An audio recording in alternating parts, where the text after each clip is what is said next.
would you say, from the defense point of view, of course, the man that superintendent does from the House of Reps is here, Honorable Jimmy Benson.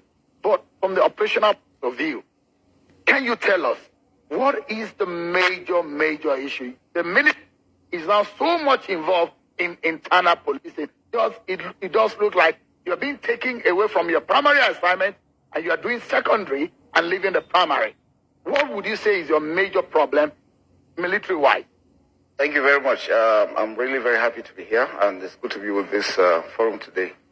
Well, I think as Nigerians, first and foremost, we need to take ownership of what's going on in the country. And when I say ownership, it is not the time for us to start trading blames on who to do it. We are dealing with asymmetric warfare, which is a new kind of warfare. It's different from the conventional term, and that's what we want to make very clear. Conventional warfare is between country to country. Now, asymmetric warfare, you are dealing with non-state actors, people you don't know, people that are your own. I give you some examples. Sometimes when we go on cordon and search operations, the same village you get in, they hide the weapons, catch them, they don't have anything, and you proceed. And they dig out these weapons and fire you from the rear. It is difficult because you don't even know who is your enemy. Everybody is an enemy. There is no front. Everywhere, is a front as much as possible. Now, the challenges we're having is that understanding. I'm happy that it is changing. And if you see from what the armed forces and the police are doing now, we are being very people-centric in our approach. Because we understand that asymmetric warfare has to do with the people. Wherever we are protecting, wherever we're guiding, wherever we're operating, if we don't have the buy-in of the people, then there's a big challenge. And that's the problem. Now, why do we have challenges in the country? It did not start now. It has started since. My advice always is no country should allow asymmetric warfare to commence. It is difficult to eradicate. Why? You are dealing with ideology. And once you have that ideology built in, it's difficult because you see the person, you don't know what he's thinking about. You don't know what is in his mind. We have seen people that we have told them they are still telling that we are wrong and they are right, as it is. So we need to come together as a country to be able to tackle this, and it should be nipped in the bud for every country. They have already issued ground, and that's why it's dangerous. Before we started this program, and we asked Nigerians, what would you say is the security agency's biggest challenge? We say is it a lack of manpower. Secondly, we say is it corruption and political will, of funding, or lack of intelligence. And this is how Nigerians were polled. They say 82% of the Nigerians who polled says it's corruption and political will. The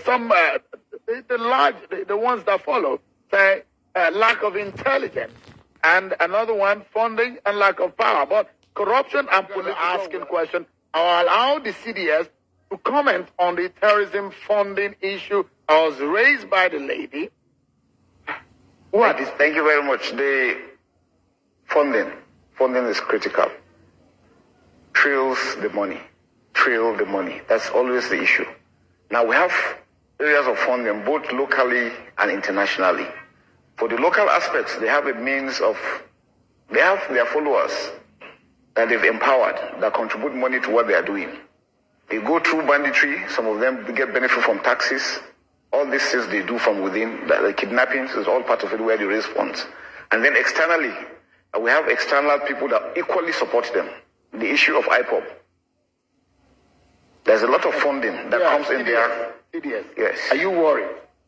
Because an operation, definitely. A special operation on the sit-at-home IPOB situation in the southeast. Yes. But some of the elements and the leaders of these groups are outside of the country. Yes. We have repeatedly complained about the issue of Simon Epa. He is in Finland.